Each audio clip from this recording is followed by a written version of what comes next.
India TV YouTube channel को subscribe करें और बेल आइकन दबाएं।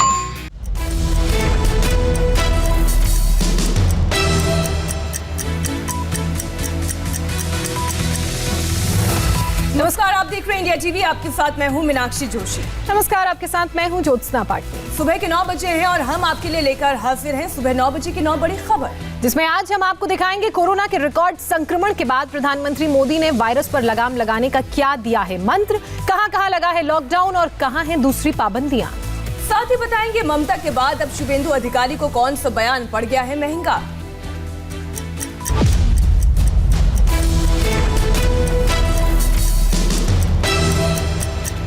9 बजे की 9 बड़ी खबरों की शुरुआत करेंगे जम्मू कश्मीर से आ रही बड़ी खबर के साथ, जहां आतंकियों के खिलाफ एक साथ दो ऑपरेशन चल रहे हैं। आज सुबह सुरक्षा बलों ने त्राल में एनकाउंटर में 2 आतंकवादियों को ढेर कर दिया है। दोनों आतंकवादियों को आज सुबह ही घेरा गया था।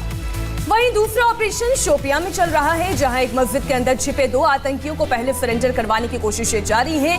सुरक्षा बलों ने आतंकियों के भाई और एक लोकल इमाम को मस्जिद के अंदर भेजा है।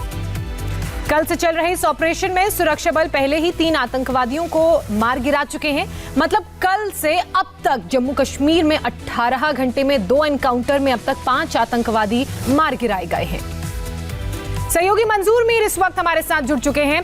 मंजूर, दोनों ही जो ऑपरेशन चल रहे हैं, दूसरे ऑपरेशन से जुड़ी अपडेट मैं आपसे लेना चाहूंगी। मस्जिद के अंदर आतंकवादियों के छिपे होने की खबर है, फिलहाल कहां तक कामयाबी सुरक्षा बलों को मिल पाई है?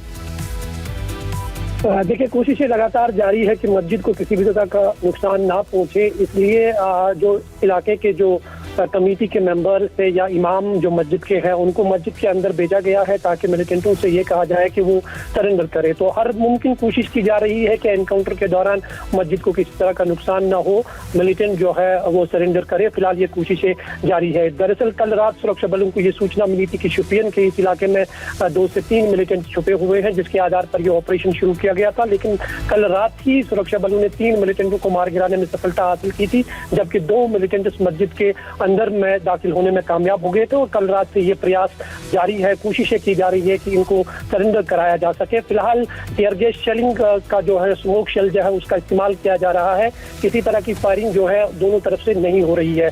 लेकिन त्राल इलाके में अब से थोड़ी देर पहले जो है एक मुठभेड़ शुरू हुई है, जहां पर सुरक्षा बलों ने 2 मिलिटेंटों को मार गिराया है और एक बहुत बड़ी सफलता मिली है कि 5 मिलिटेंट जो है। पूरी जानकारी के लिए आपका शुक्रिया। इस वक्त की बड़ी खबर एक बार फिर आपको बता दें, एक साथ 2 एनकाउंटर चल रहे हैं। त्राल में 2 आतंकियों को ढेर कर दिया गया है। वहीं अगर शोपियां की बात की जाए तो वहां पर मस्जिद में अभी भी आतंकी छिपे हुए हैं। सुरक्षा बलों की कोशिश ये है कि मस्जिद को ढाया ना जाए और आतंकियों को ढेर कर दिया जाए। 3 आतंकियों को शोपियां में ढेर किया जा चुका है और आगे भी कार्रवाई लगातार सुरक्षा बलों की जारी है। त्राल से और शोपियां से ये 2 बड़ी खबरें हम आपको दिखा रहे हैं। इंडिया टीवी पर ये एक्सक्लूसिव तस्वीरें आप देख रहे हैं। आगे बढ़ते हैं और अब बात करते हैं उस खतरनाक तस्वीर की जो लोगों को डरा रही है। कोरोना के मरीजों की संख्या देखिए किस तरीके से आगे बढ़ती जा रही है, जो पिछले 5 दिनों में लगातार 1 लाख के पार पहुंच गई है। कोरोना पर कंट्रोल के तमाम उपायों के बावजूद पिछले 24 घंटे में मरीजों की संख्या 1,32,000 के करीब पहुंच गई है। एक दिन में यह अब तक का सबसे बड़ा आंकड़ा है।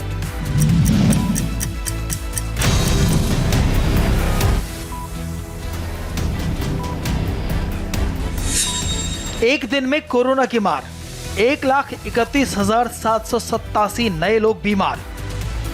अप्रैल की शुरुआत के साथ ही कोरोना की रफ्तार डरा रही है। नए मरीज और मौत के मामलों में रोज नए रिकॉर्ड बन रहे हैं और अब लॉकडाउन की चिंता सता रही है। हालांकि पीएम मोदी ने फिलहाल ऐसी किसी संभावना से इनकार किया है, लेकिन खतरा लगातार बड़ा होता जा रहा है। 18 से 24 मार्च के बीच 2,73,000 केस मिले और 1,320 लोगों की मौत हुई। 25 से 31 मार्च के हफ्ते में 3,74,000 नए केस मिले और 1,977 लोगों की मौत हुई।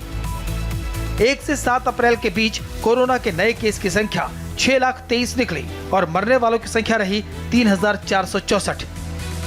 जहां पर रात्रि कर्फ्यू का प्रयोग हो रहा है, वहां मेरा आग्रह है कि उसके लिए शब्द प्रयोग हमेशा करें, कोरोना कर्फ्यू, ताकि कोरोना के प्रति एक सजगता बनी रहे। कुछ लोग ये इंटेलेक्चुअल डिबेट करते हैं कि क्या कोरोना रात को ही आता है। हकीकत में दुनिया ने भी ये रात्रि कर्फ्यू के प्रयोग को स्वीकार किया है। मुख्यमंत्रियों के साथ चर्चा के दौरान पीएम मोदी की अपील गौर करने लायक है, क्योंकि कोरोना का खतरा ऐसे वक्त में बढ़ रहा है जब देश में दुनिया का वैक्सीनेशन का सबसे बड़ा मिशन चल रहा है। लेकिन कोरोना के नए मरीजों में लगातार बढ़ोतरी के साथ रिकवरी रेट भी तेजी से घट रहा है।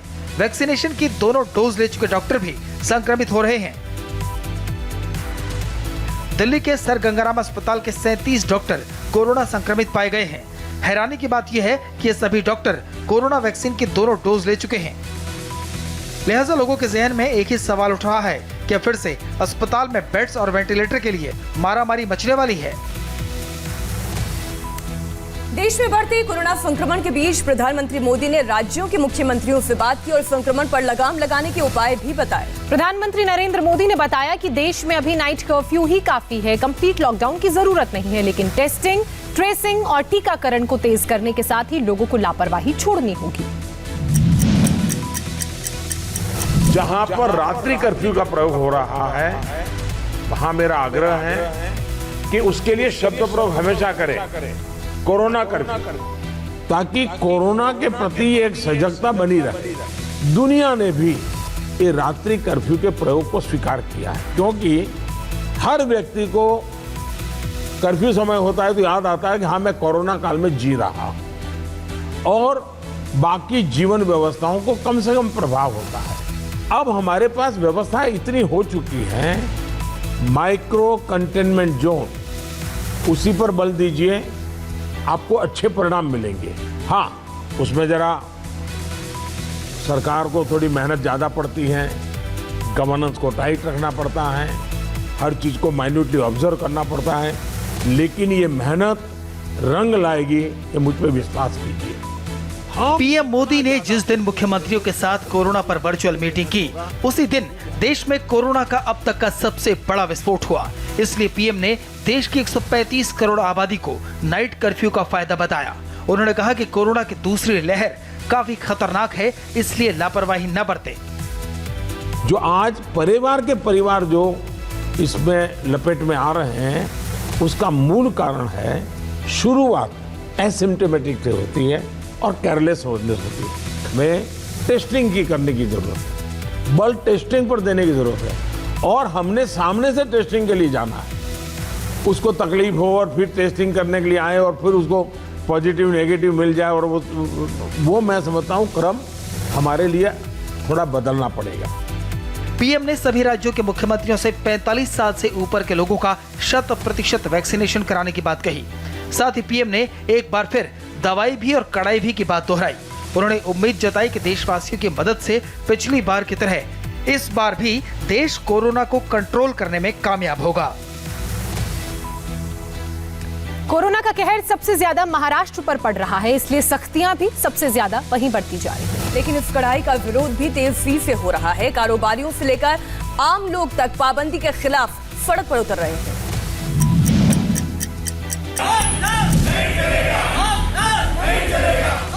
मुंबई के सेंटा क्रूज में कारोबारी महाराष्ट्र सरकार के लॉकडाउन के फैसले के विरोध में पोस्टर बैनर के साथ सड़क पर उतर आए हैं। इनका कहना है कि पहले से ही कारोबार चौपट है, लॉकडाउन लगा तो इस बार कोरोना से पहले भूखों मरने की नौबत आ जाएगी। नागपुर में दुकानदारों ने थाली बजाकर लॉकडाउन का विरोध किया। व्यापारियों का कहना है कि सरकार लॉकडाउन का बाजार बंद करने का एक तरफा फैसला ले रही है। सरकार को कम से कम व्यापारियों की बात भी सुननी चाहिए। वहीं पुणे में भी लॉकडाउन के फैसले के खिलाफ लोगों में गुस्सा देखा जा रहा है। सैटरडे संडे बोला था और पूरे हफ्ते का करके 25 दिन का एक साथ लॉकडाउन कर दिया। वो सबका विरोध जो हमारी सरकार सोई हुई है, हमारी व्यापारियों की आवाज उन तक नहीं पहुंच पा रही है।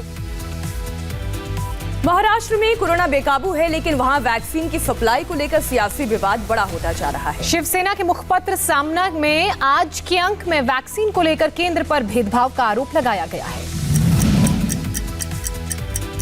महाराष्ट्र में वैक्सीन सप्लाई को लेकर शिवसेना ने अब सामना के जरिए केंद्र पर निशाना साधा है। अखबार में छापे गए आंकड़े के मुताबिक महाराष्ट्र को हर हफ्ते चाहिए 40 लाख वैक्सीन। केंद्र सरकार ने इस हफ्ते भेजी है 7.5 लाख वैक्सीन। सामना में किया गया दावा केंद्र के उस आंकड़े से 1/3 से भी कम है। गुरुवार को ही केंद्र ने कहा था कि महाराष्ट्र के पास वैक्सीन की कोई कमी नहीं है। 23 लाख डोसेस महाराष्ट्र सरकार के पास है। दिन में 4, 5, 6 लाख जितने भी लगाएंगे उससे ज्यादा कल आते हैं। बढ़ते कोरोना के मामलों को देखते हुए लोगों को कंप्लीट लॉकडाउन का डर सता रहा है। फिर से प्रवासी मजदूरों के पलायन की तस्वीरें आने लगी है। इस बार लोग पैदल नहीं बल्कि ट्रेनों से लौट रहे हैं।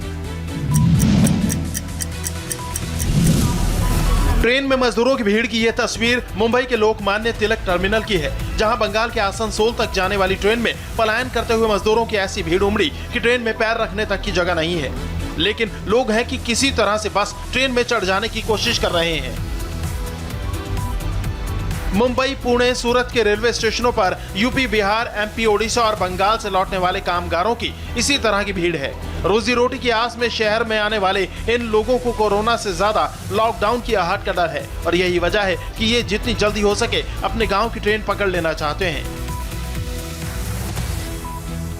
और अब खबर बंगाल के चुनावी मैदान से। बंगाल में कल चौथे राउंड की वोटिंग है और उससे पहले विवादित बयान पर चुनाव आयोग ने फिर एक्शन लिया है। ममता के खिलाफ आपत्तिजनक बयान देने पर आयोग ने बीजेपी नेता शुभेंदु अधिकारी को आज जवाब देने को कहा है। ये पूरा भारत देख रहा है। बेगम का जंगल राज, बेगम का जंगल राज, बेगम का जंगल राज। ममता बनर्जी को बेगम कहना शुभेंदु अधिकारी को भारी पड़ गया। चुनाव आयोग के मुताबिक ये आचार संहिता के खिलाफ है और शुभेंदु अधिकारी को इसका जवाब 24 घंटे के अंदर देना पड़ेगा। शुभेंदु ने ममता के लिए बेगम शब्द का इस्तेमाल 29 मार्च की सभा में किया था। उसके बाद उन्होंने ये भी कहा था कि बेगम को वोट दोगे तो बंगाल मिनी पाकिस्तान बन जाएगा। वहीं ममता बनर्जी ने एक सभा में मुस्लिम समुदाय से टीएमसी को वोट देने की अपील की थी, जिसे चुनाव आयोग ने आपत्तिजनक माना था। उस नोटिस पर ममता बनर्जी को आज जवाब देना है, लेकिन ममता के तेवर जस के तस हैं। আমাকে 10টা প্রকাশ করলেও কিছু যায় আসে না, উত্তর আমার একই হবে। আমি সবাইকে বলছি কোনো ভাগাভাগি হবে না, ঐক্যবদ্ধভাবে সবাই ভোট দিন। হিন্দু দিন, মুসলমান দিন, শিখ দিন, খ্রিস্টান দিন, সবাই দিন, কেউ ওদের ভোট দেবে না। बंगाल चुनाव में चुनावी जंग एक दूसरे को नीचा दिखाने तक आ पहुंची है। चुनाव आयोग ऐसे ही बयानों को लेकर एक्शन के मूड में है। कोलकाता में केंद्रीय मंत्री गजेंद्र सिंह शेखावत की सभा को लेकर टीएमसी कार्यकर्ताओं के साथ झड़प इतनी बड़ी कि थाने में देर रात तक हंगामा होता रहा। बंगाल में बीजेपी ने चुनावी रैलियों और रोड शो को इजाजत देने में ममता की पुलिस पर खेला करने का आरोप लगाया है। दक्षिणी कोलकाता के चेतला थाने में ये पूरा हंगामा रात के 1:30 बजे तक चलता रहा। थाने में केंद्रीय मंत्री गजेंद्र सिंह शेखावत टीएमसी कार्यकर्ताओं के खिलाफ शिकायत लेकर पहुंचे थे। आरोप था टीएमसी के लोगों ने उनके काफिले पर हमला किया, समर्थकों के साथ मारपीट की और गाड़ियां तोड़ दी।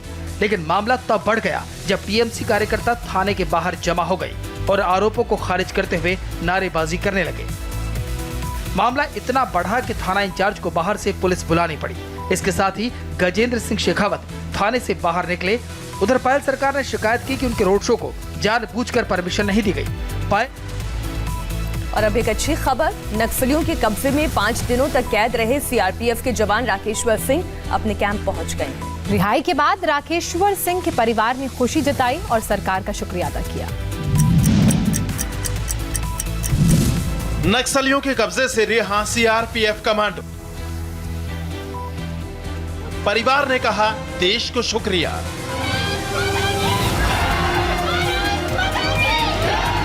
इन 2 तस्वीरों के साथ 5 दिन बाद मिली है राहत। नक्सलियों के कब्जे में कैद सीआरपीएफ के कोबरा कमांडो राकेश्वर सिंह के परिवार में लौटी है रौनक। इन 5 दिनों में सबकी सांसें टंगी थी जब से नक्सलियों ने कंफर्म किया था कि राकेश्वर उनके कब्जे में है। लेकिन गुरुवार शाम 5 बजे के करीब जब ये तस्वीर आई तब इसकी खुशी उनके परिवार ने कुछ इस तरह मनाई।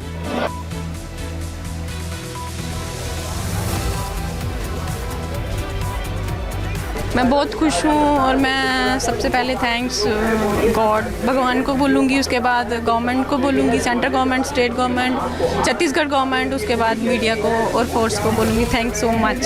जम्मू में राकेश्वर सिंह का पूरा परिवार और रिश्तेदार अपने लाल की सुरक्षित वापसी पर खुश था। परिवार वक्त एक ब्रेक का है। ब्रेक के बाद देखिए आज क्यों होने वाली है ग्रुप ऑफ मिनिस्टर्स की बैठक।